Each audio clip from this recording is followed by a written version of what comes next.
നമസ്തേ. രത്നവിശേഷങ്ങളുമായി രത്നശാസ്ത്രയുടെ പുതിയൊരു എപ്പിസോഡ് ആരംഭിക്കുകയായി. പതിവ് പോലെ നമ്മോടൊപ്പമുള്ളത് ഉണ്ണികൃഷ്ണൻ ശിവാസ്. രത്നശാസ്ത്രയിലേക്ക് സ്വാഗതം സാർ. നമസ്കാരം. നമസ്തേ. നമ്മൾ സൂര്യനെക്കുറിച്ചും സൂര്യരത്നമായ റൂബിനെക്കുറിച്ചുമാണ് നമ്മൾ മുമ്പുള്ള എപ്പിസോഡിൽ നമ്മൾ പറഞ്ഞു വന്നിരുന്നത്. എനിക്ക് തോന്നുന്നു ആ ഒരു കാര്യങ്ങൾ നമുക്ക് അങ്ങോട്ട് പൂർണ്ണമായിട്ട് എക്സ്പ്ലെയിൻ ചെയ്യാനായിട്ട് പറ്റില്ല, കാരണം സമയത്തിൻ്റെ ഒരു പരിമിതി. പൂർണ്ണമായിട്ട് എക്സ്പ്ലെയിൻ ചെയ്യണ പല എപ്പിസോഡുകൾ വേണ്ടി വരും. എന്നാലും നമ്മുടെ പ്രധാന കാര്യങ്ങളാണ് നമ്മൾ ചെയ്തു പോകുന്നത്. പ്രേക്ഷകരുടെ ഒരുപാട് സംശയങ്ങൾക്കുള്ള ഒരു മറുപടിയായിട്ടും കൂടെയാണ് പറയുന്നത്. കഴിഞ്ഞ ദിവസങ്ങളിൽ വന്നിരിക്കുന്നതിൻ്റെ ഒരു മറുപടിയായിട്ടാണ് നമ്മൾ സംസാരിക്കുന്നത്. ഇപ്പോൾ കോമൺ ആയിട്ട് എല്ലാവർക്കും നമുക്ക് ജനറലായിട്ട് മറുപടി കൊടുക്കാമല്ലോ. ഇപ്പോൾ ഇടവലഗ്നത്തിൻ്റെ 6th ഹൗസിൽ തുലാത്തിൽ സൂര്യൻ നിന്നടുത്ത അവസ്ഥയെക്കുറിച്ച് നമ്മൾ സംസാരിച്ചത്. അത് തുലാം സൂര്യൻ്റെ രാശിയല്ല, സൂര്യൻ അവിടെ കംഫർട്ടബിൾ അല്ല, സൂര്യന് നീചാവസ്ഥയുണ്ട്.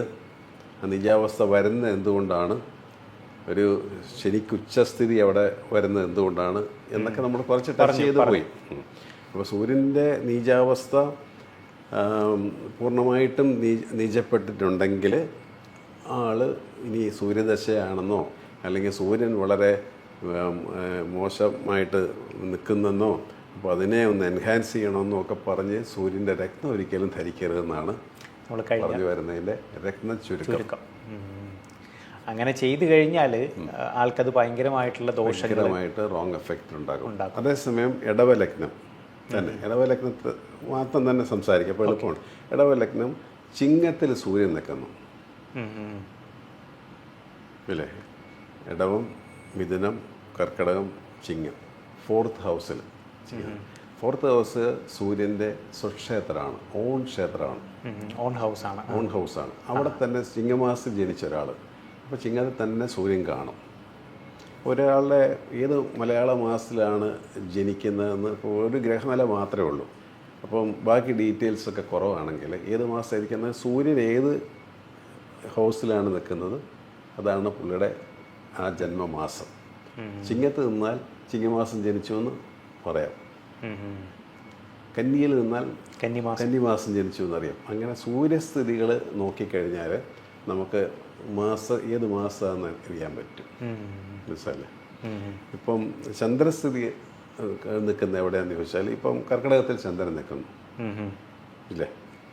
അപ്പം പുണർവത്തിൻ്റെ ഒരു ഭാഗവും പൂയം, ആയില്യം ആണ് നക്ഷത്രം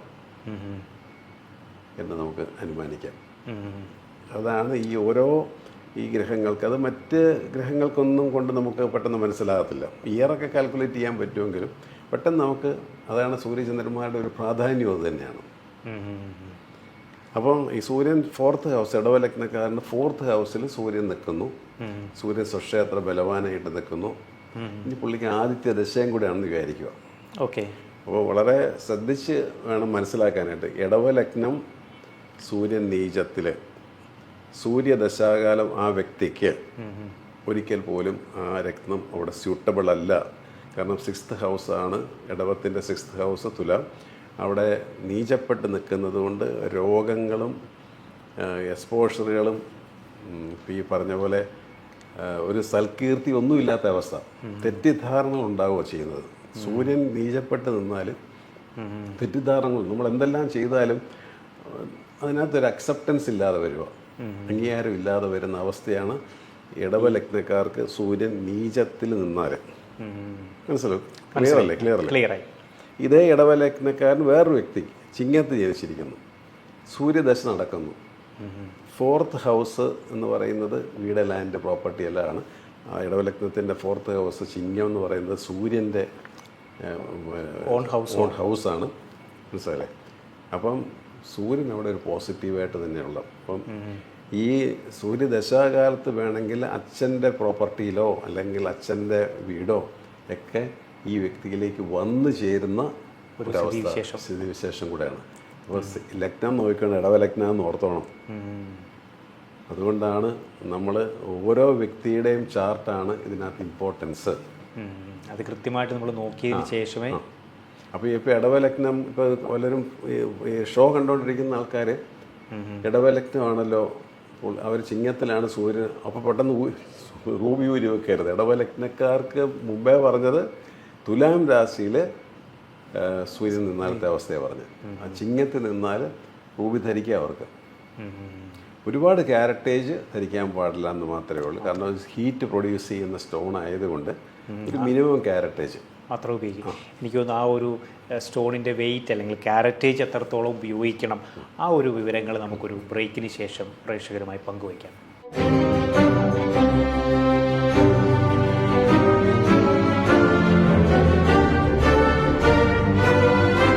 വെൽക്കം ബാക്ക് ടു രത്നശാസ്ത്രം. നമ്മൾ പറഞ്ഞു വന്നിരുന്നത് ആ വ്യക്തിക്ക് റൂബി മാണിക്യം അനുയോജ്യമാണ്, ആൾക്ക് ഉപയോഗിക്കാം. പക്ഷെ ആൾ ഉപയോഗിക്കുമ്പോൾ ശ്രദ്ധിക്കേണ്ട ഒരു കാര്യം എത്ര ക്യാരറ്റേജ്, അതിന്റെ തൂക്കം എത്രത്തോളം. സൂര്യദശയാണ്, സൂര്യൻ ചിങ്ങത്തിലാണ്, 4th ഹൗസിലാണ്. അതുകൊണ്ട് ഒരു 15 ക്യാരറ്റ് റൂബി ഇട്ടേക്കാന്ന് കരുതരുത്. അത് അപകടമാണ്. അത് അപകടമാണ്. കാരണം വെച്ചാൽ ബോഡി ടെമ്പറേച്ചർ മെയിൻറ്റെയിൻ ചെയ്യുന്നത് ഇതിന് ഈ റൂബി സഹായകമാണ്. ഇൻക്രീസ് ചെയ്യിക്കാൻ ചെയ്യാം, മനസ്സിലായില്ലേ? ഇൻക്രീസ് ആവും പെട്ടെന്ന്. ബോഡി ഹീറ്റ് കൂടും. ബോഡി ഹീറ്റ് കൂടിയാൽ അസുഖങ്ങളുണ്ടാവും. ശരീരത്തിനകത്ത് പിമ്പിൾസ് പോലെ വരിക, ഭയങ്കര ചൂട് അധികമായിട്ടുള്ള അസുഖങ്ങളെല്ലാം കയറി വരാം. അപ്പോൾ അതിനൊരു മീഡിയം ലെവലിൽ, അതിനാണ് ക്യാരറ്റ് തൂക്കം. 200 milligrams = 1 ക്യാരറ്റ്. അതും നമ്മൾ കൃത്യമായിട്ടൊന്ന് നോക്കിയിട്ട് 2 ക്യാരറ്റ് ആയിരിക്കും ചിലപ്പോൾ ചേരുന്നത്, അല്ല 3-ന് താഴെയായിരിക്കും നിൽക്കുന്നത്. അല്ലെങ്കിൽ ഒരുപാട് ബോഡി വെയിറ്റ് ഉള്ള ആളാണെങ്കിൽ അതിനനുസരിച്ച് ക്യാരറ്റ് ഒന്ന് ഇൻക്രീസ് ചെയ്ത് നമുക്ക് കൊടുക്കാൻ പറ്റും. ഇവിടെ നമുക്കൊരാളുടെ ശരീരഭാരം അല്ലെങ്കിൽ ബോഡി വെയിറ്റും നമുക്ക് വേണമെങ്കിൽ ഇതിനകത്തൊന്ന് പിന്നെ ഈ പറയുന്ന ഗ്രഹത്തിന്റെ ഒരു ബലം അല്ലെങ്കിൽ അതിന്റെ സ്ഥിതി എന്താന്ന് നോക്കിയിട്ട് വേണം തീരുമാനിക്കാനായിട്ട്. ഇനിയിപ്പോൾ നമ്മളിപ്പോൾ ഇടവലഗ്നക്കാരന് നമ്മൾ പേഴ്സണലായിട്ട് നമ്മൾ ചോദിക്കും, ബോഡി ഹീറ്റ് ഒരുപാടാണ്, ചൂട് കൂടുതലുള്ള ഒരു പ്രകൃതിയാണോ? അയ്യോ സാർ എപ്പോഴും എനിക്ക് വേർപ്പാണ്, നല്ല തടിയും അതും ഇതൊക്കെ ഉണ്ട്, വേർപ്പും ഒക്കെ ഉണ്ടെന്നുണ്ടെങ്കിൽ, എന്നാൽ ആ സൂര്യന് ഒരു ചെറിയ ബലം വേണം. സൂര്യദശാകാലമാണെങ്കിൽ അവിടെ നമ്മൾ ഗാർനറ്റ് കൊടുക്കും. ഇത് റൂബിയുടെ ഉപരത്നം കൊടുക്കും. ഗാർനറ്റ് കോട്സ് മറ്റേ വെറൈറ്റി വരുന്ന ഇതാണ്. അപ്പോൾ അത് ഒരു കാരണവശാലും പുള്ളിക്ക് ദോഷം ചെയ്യത്തില്ല. എന്നാൽ സൂര്യൻ്റെ ചെറിയ ഗുണം കിട്ടുകയും ചെയ്യും. അങ്ങനെ അതിനെ നമുക്കൊന്ന് ഒന്ന് ആ എഫക്റ്റ് അല്ലെങ്കിൽ അതിന് വരുന്ന ആ ഒരു ആഫ്റ്റർ എഫക്ട്സുകൾ നമുക്കൊന്ന് കുറയ്ക്കാൻ പറ്റും. ആ ബോഡി ഹീറ്റ് ഒന്നും ഗാർനറ്റ് ഇൻക്രീസ് ചെയ്യത്തില്ല.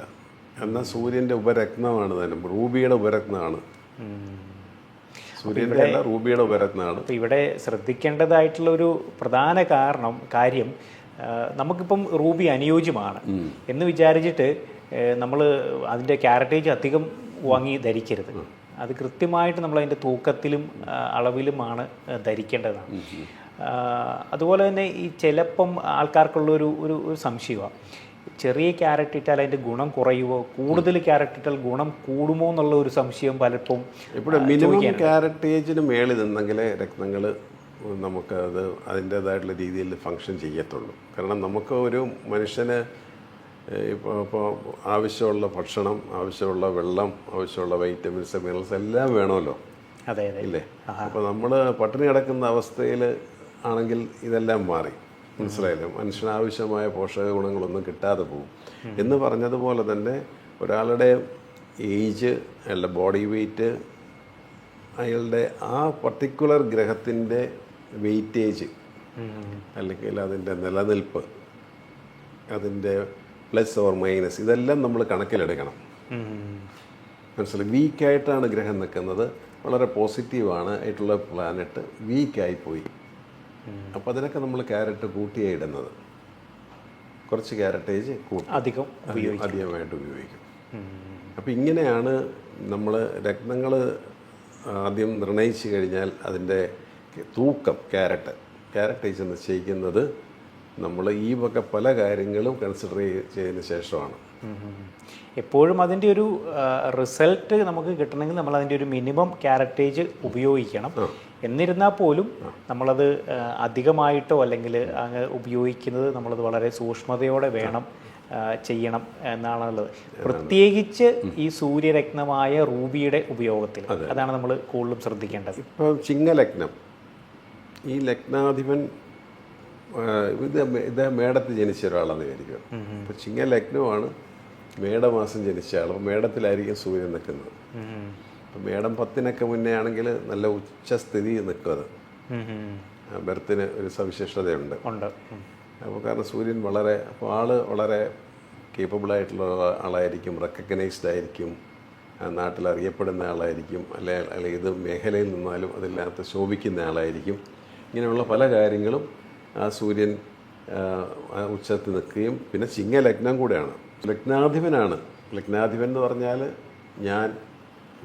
എൻ്റെ പാരമ്പര്യം, എൻ്റെ ജീൻ, പിന്നെ മൈസെൽഫ്, എൻ്റെ ആരോഗ്യം, എൻ്റെ ഹെൽത്ത്, എൻ്റെ ഹെറിഡിറ്ററി എല്ലാം ഉൾക്കൊള്ളുന്ന അവസ്ഥയാണ് ലഗ്നം എന്ന് പറയുന്നത്. അത് ചിങ്ങ ലഗ്നത്തിൻ്റെ അധിപൻ സൂര്യൻ പോയി ഉച്ചത്തിൽ നിൽക്കുന്നതെന്ന് ആലോചിച്ചോണം. അത് നല്ലൊരു പൊസിഷനാണ്. വളരെ ടോപ്പ് ലെവലിൽ വരേണ്ട ആളാണ്. എന്നാൽ ഈ പൊസിഷനുള്ള എല്ലാവരും ടോപ്പ് ലെവലിൽ വരണമെന്നുമില്ല. കാരണം എന്ന് വെച്ചാൽ വ്യാഴം അനുകൂലമല്ല ആ വ്യക്തിക്കെന്ന് വിചാരിക്കുക. വ്യാഴം മകരത്തിൽ പോയി നീചത്തിൽ നിൽക്കുന്നു, ചന്ദ്രൻ നീചത്തിൽ നിൽക്കുന്നു. ഇങ്ങനെയൊക്കെയുള്ള അവസ്ഥക്കാർ വരുമ്പം ഈ പറയുന്ന ബെനിഫിറ്റ് ഇപ്പം നമ്മൾ സാറിപ്പം ചിങ്ങലഗ്നം സൂര്യൻ ഉച്ചത്തിലാണ്, വലിയ ലെവലിൽ ഞാൻ വർക്ക് ചെയ്യണം എന്നൊക്കെ പറഞ്ഞിട്ട് എനിക്കത് പറ്റുന്നില്ല എന്നും പറഞ്ഞാൽ ഇതാണ് സംഭവം. ബാക്കി പല ഗ്രഹങ്ങളും സപ്പോർട്ടീവ് ആയിരിക്കത്തില്ല. എന്നാൽ ബാക്കി വ്യാഴവും ചന്ദ്രനും കൂടെ സപ്പോർട്ടീവ് ആണെങ്കിൽ പോലും ഇദ്ദേഹം കയറിപ്പോവും. ചൊവ്വയും കൂടെ സപ്പോർട്ടീവ് ആണെങ്കിൽ ഇപ്പോൾ 2 റെഡ് എനർജറ്റിക് പ്ലാനറ്റ്, ഒന്ന് സൂര്യൻ ഒന്ന് ചൊവ്വ, ഇത് രണ്ടും നല്ല പൊസിഷനിലേക്ക് വന്നാൽ ഒരു നല്ല പവർഫുൾ ജോലിയിലായിരിക്കും ആളുണ്ടാവുക. പിന്നെ നാട് ഭരിക്കും, നാടിനു വേണ്ടി തോക്ക് എടുക്കും, നാടിന് വേണ്ടിയിട്ട് മിലിറ്ററി, അങ്ങനെയുള്ള സൂപ്പർ പൊസിഷനുകൾ, സിവിൽ സർവീസ്, മനസ്സിലായല്ലേ? അപ്പം ഇങ്ങനെയുള്ള പല കാര്യങ്ങളും ആ സമയത്ത് നമുക്ക് വന്നു ചേരും. അത് സംസാരിക്കാനും പറ്റും. അപ്പം അത്ര തന്നെ. അപ്പോൾ നമ്മൾ ഈ ചിങ്ങലഗ്നവും ഉച്ചത്തിൽ നിൽക്കുന്ന ആൾക്ക് ഒരുപാട് ക്യാരക്ടേജിൻ്റെ ആവശ്യമില്ല റൂബി. കാരണം ഓൾറെഡി സൂര്യൻ നല്ല പൊസിഷനിലാണ് നിൽക്കുന്നത്. നമ്മളവിടെ അപ്പം ആൾക്ക് കണ്ടമാനം ബാക്കി മൂൺ അവിടെ ഡെബിലിറ്റേഷൻ സംഭവിച്ചിരിക്കുകയാണെങ്കിൽ നമ്മൾ അവർക്ക് കുറച്ച് ക്യാരറ്റ് കൂട്ടിക്കൊടുക്കും. കാരണം ഈ 2 പേരും ലൈറ്റ് തരണമല്ലോ. സൂര്യനും തരണം, ചന്ദ്രനും തരണം. അതിൽ ചന്ദ്രസ്ഥിതി ആ വ്യക്തിക്ക് അനുകൂലം അല്ലെങ്കിൽ പിന്നെ സൂര്യനെ കുറച്ചും കൂടെ ഒന്ന് എൻഹാൻസ് ചെയ്യാനേ അവിടെ പറ്റത്തുള്ളൂ. എനിക്ക് തോന്നുന്നു ആ ഒരു വിവരങ്ങൾ നമുക്കൊരു ബ്രേക്കിന് ശേഷം പ്രേക്ഷകരുമായിട്ട് പങ്കുവയ്ക്കാം.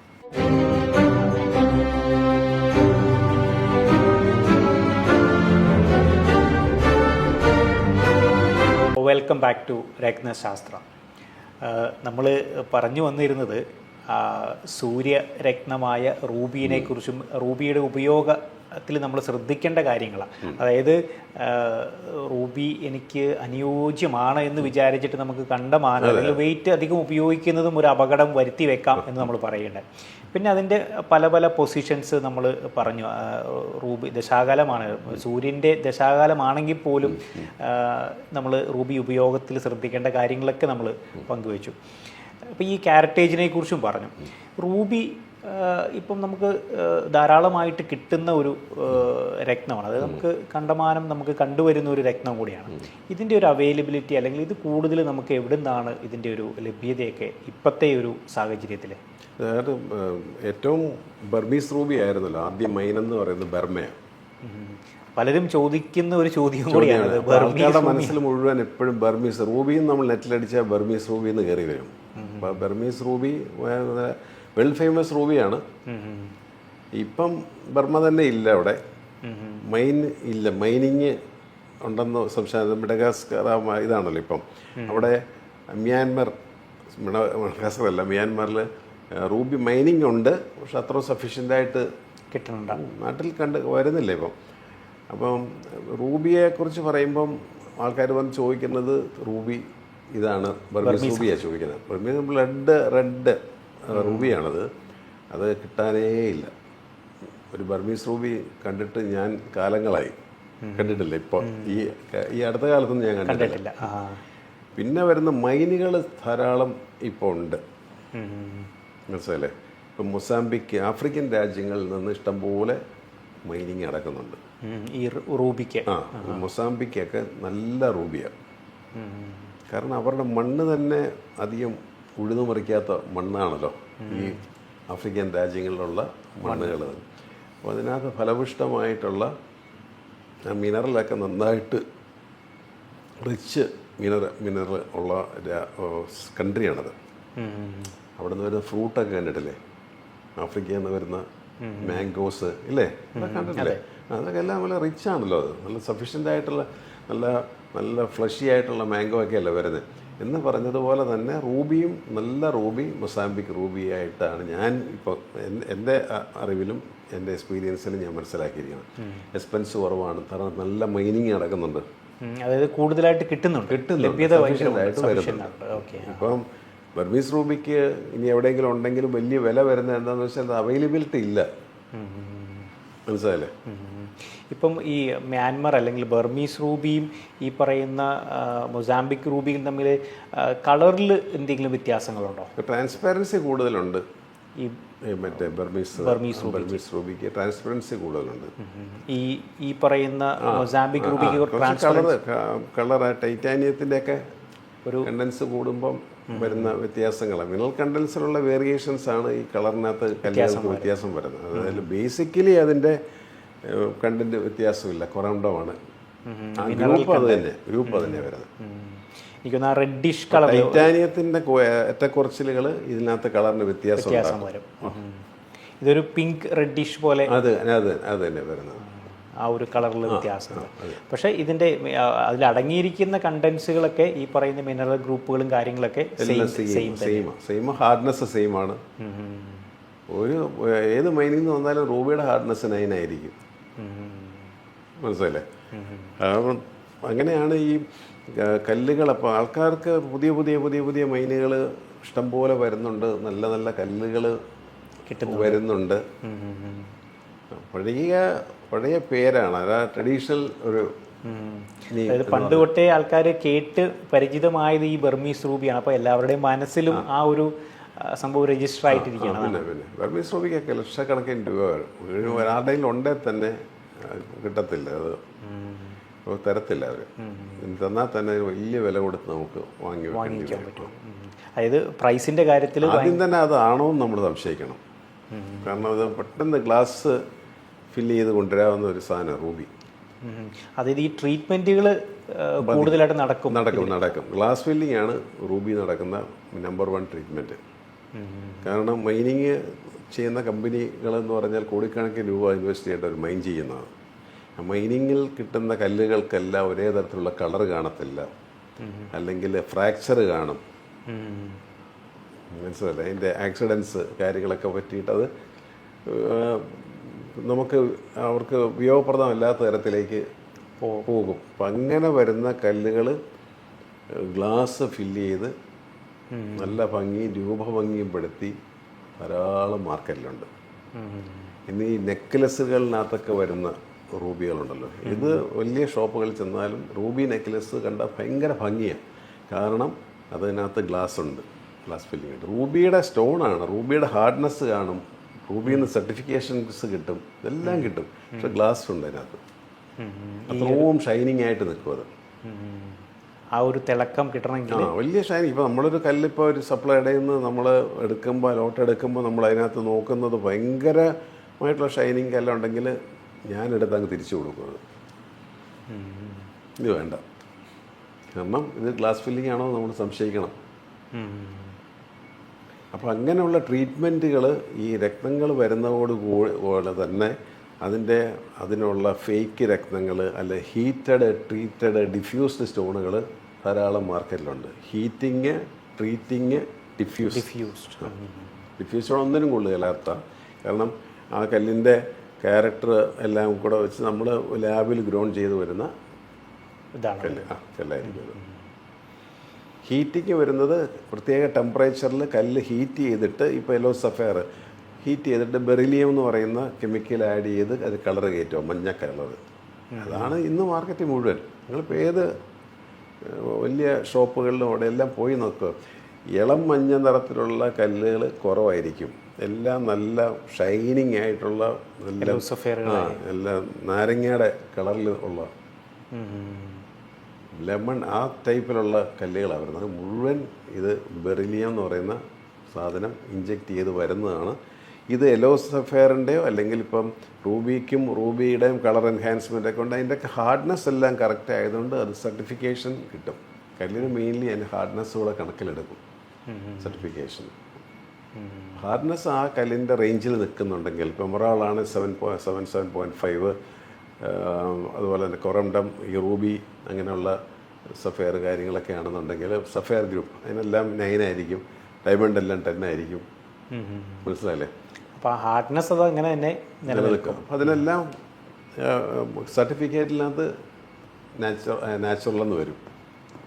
പക്ഷെ അങ്ങനെ ചെയ്യാൻ പാടുള്ളൂ. ഡീറ്റെയിൽഡ് സർട്ടിഫിക്കറ്റുകൾ എടുക്കുമ്പോൾ ഭയങ്കര എക്സ്പെൻസീവാണ് ഇട്ട് വരുന്നത്. ഡീറ്റെയിൽഡ് സർട്ടിഫിക്കറ്റുകൾ എന്ന് പറഞ്ഞാൽ ഇപ്പോൾ ഞാനൊരു യെല്ലോ സഫയറിൻ്റെ ഒരു ഡീറ്റെയിൽ സർട്ടിഫിക്കറ്റ് എടുത്തായിരുന്നു. അതിന് എൻ്റെ 12,000 റുപ്പീസോളം സർട്ടിഫിക്കറ്റ് ചാർജ് ആയത്. സർട്ടിഫിക്കേഷന് വേണ്ടി മാത്രം. കൺട്രി ഓഫ് ഒറിജിന് കാര്യങ്ങൾ എല്ലാം അതിനകത്ത് വരും. ആ സർട്ടിഫിക്കറ്റിന് ഭയങ്കര വില കൊടുക്കേണ്ടി വരും. അത് അഫോർഡബിൾ അല്ല.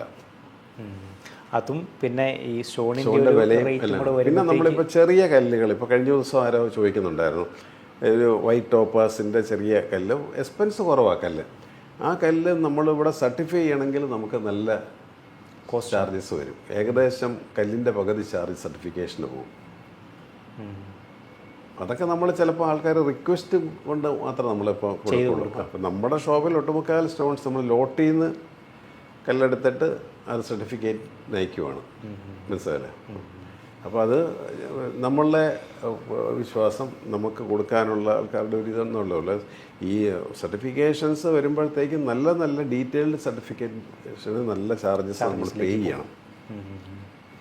ഓക്കെ, എനിക്ക് തോന്നുന്നു ഇന്നത്തെ എപ്പിസോഡിൽ നമുക്ക് റൂബീനെക്കുറിച്ചും അതുപോലെ തന്നെ അതിൻ്റെ മൈനുകളെക്കുറിച്ചും ട്രീറ്റ്മെൻറ്റുകളെക്കുറിച്ചൊക്കെ നമ്മൾ സംസാരിക്കുകയുണ്ടായി. കൂടുതൽ വിശേഷങ്ങളുമായിട്ട് അടുത്തൊരു എപ്പിസോഡിൽ നമുക്ക് കണ്ടുമുട്ടാം. ഇന്നത്തെ എപ്പിസോഡ് നമുക്ക് വൈൻഡപ്പ് ചെയ്യാം. നമസ്കാരം.